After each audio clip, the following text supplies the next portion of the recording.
jelaskan adalah Kerajaan Tidore. Kerajaan Tidore itu sendiri itu terletak di Pulau Tidore. Nah, Pulau Tidore ini berada di samping barat Pulau Halmahera, di Teluk Doong, Teluk Burabunga yang menjadi salah satu pusat aktif pelabuhan alam dan juga titik bongkar dari penjualan rempah-rempah. Nah, ini didominasi oleh aktivitas Gunung Kiematobu, di mana Gunung Kiematobu ini merupakan aktifnya aktivitas vulkanik dan juga sumber air bagi warga sekitarnya.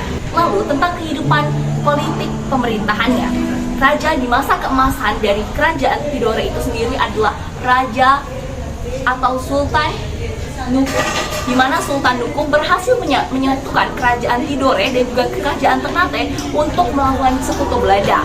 Nah, dengan keberhasilan ini mereka berhasil mengusir Belanda dari Maluku Utara. Setelah itu, sistem yang mereka anut adalah sistem monarki absolut. Mereka menganut sistem ini yang berdasarkan garis keturunan dan dilakukan secara turun-temurun.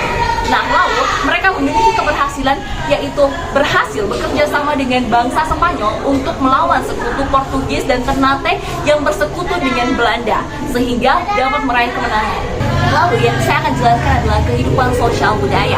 Islam menjadi agama resmi dari kerajaan itu sendiri dan berkembang melalui dakwah para ulama yang datang ke kerajaan itu, ke kepulauan itu untuk menyebarkan agama mereka. Nah, lalu adanya sistem kerajaan yang dibikin dengan syariat-syariat Islam dan berdasarkan hal tersebut, ini menjadi salah satu budaya dalam masyarakat Islam yang ada di sana.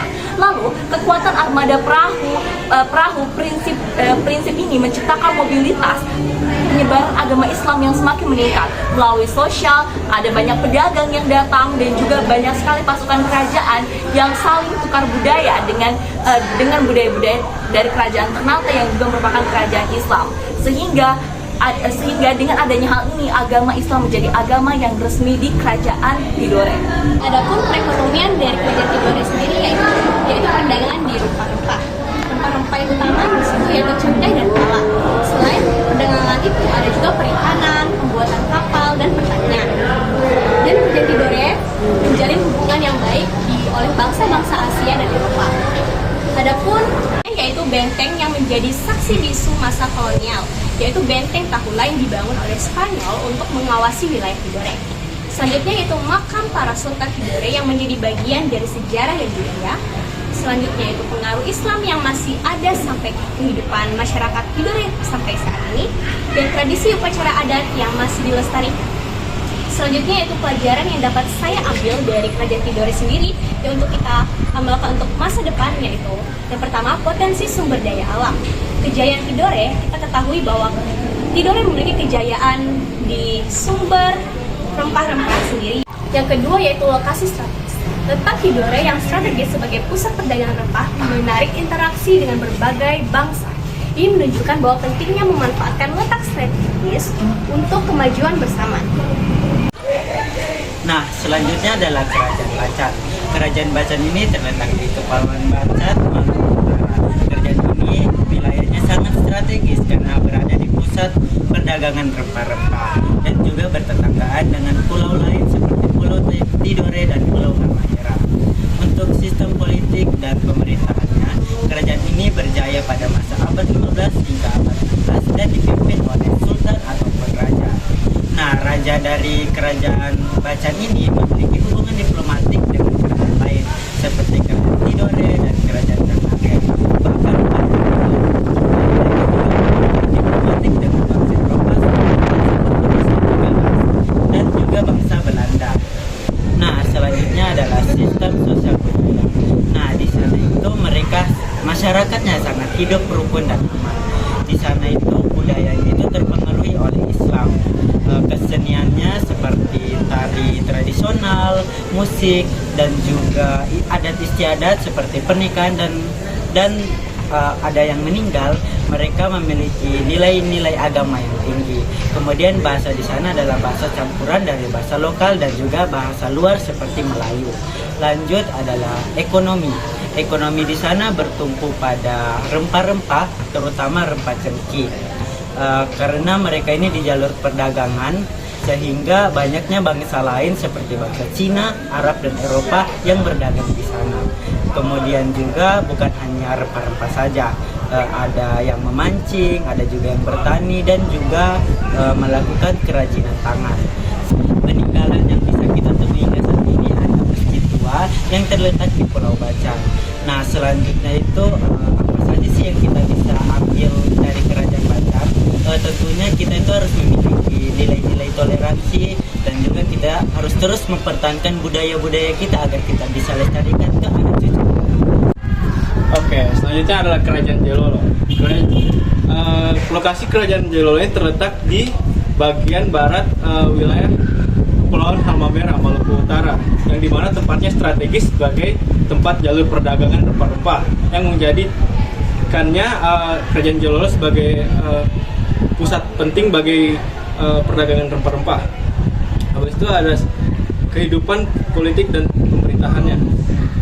Kerajaan Jailolo ini adalah kerajaan Islam tertua di Maluku, yang dimana Kerajaan Jailolo dipimpin oleh seorang raja yang disebut Sultan. Nah, Kerajaan Jailolo juga pernah bersaing dengan Kerajaan Ternate dan Tidore dalam pengaruh politik perdagangan. Selain itu, Kerajaan Jailolo juga pernah dijajah oleh para penjajah, yaitu Portugis dan Belanda.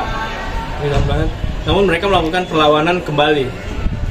Sosial budaya Kerajaan Jailolo. Kerajaan Jailolo hidup berdasarkan adat istiadat dan norma agama Islam, di mana mereka memiliki budaya khasnya sendiri seperti upacara adat, adat istiadat, dan musik daerah. Hubungan antar warga di Kerajaan Jailolo juga terjalin diperkuat dengan nilai kekeluargaan dan gotong royong. Ekonomi Kerajaan Jailolo perekonomian ditunjang dengan perdagangan rempah-rempah seperti cengkeh dan pala, yang dimana selain perdagangan itu mereka melakukan kegiatan seperti pertanian, perkebunan, dan perikanan. Oke, selanjutnya peninggalan dari Kerajaan Jailolo itu seperti Masjid Tuadan yang masih terletak di wilayah Jailolo, dan Festival Teluk Jailolo. Nah, habis itu kesimpulan yang saya dapatkan dari Kerajaan Jailolo ini adalah semangat perjuangan dan cinta tanah air dalam memperjuangkan wilayah mereka dari para penjajah.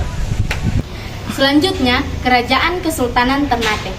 Lokasi Kerajaan Kesultanan Ternate berada di Papua Ternate, Maluku Utara. Kehidupan politik pemerintahan. Kesultanan Ternate yang dulunya adalah Kerajaan Ternate memiliki sistem politik yang unik.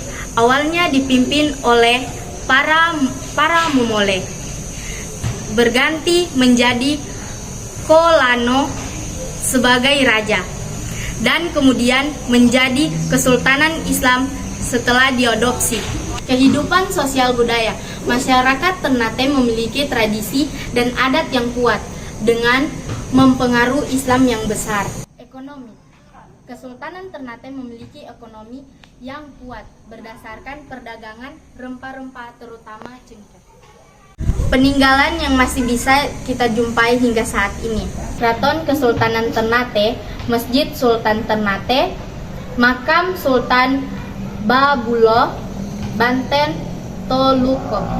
Pelajaran yang bisa saya dapatkan dari Kerajaan Kesultanan Ternate: melestarikan budaya, mengamalkan nilai keagamaan, kepemimpinan bijak, pendidikan, dan kerjasama.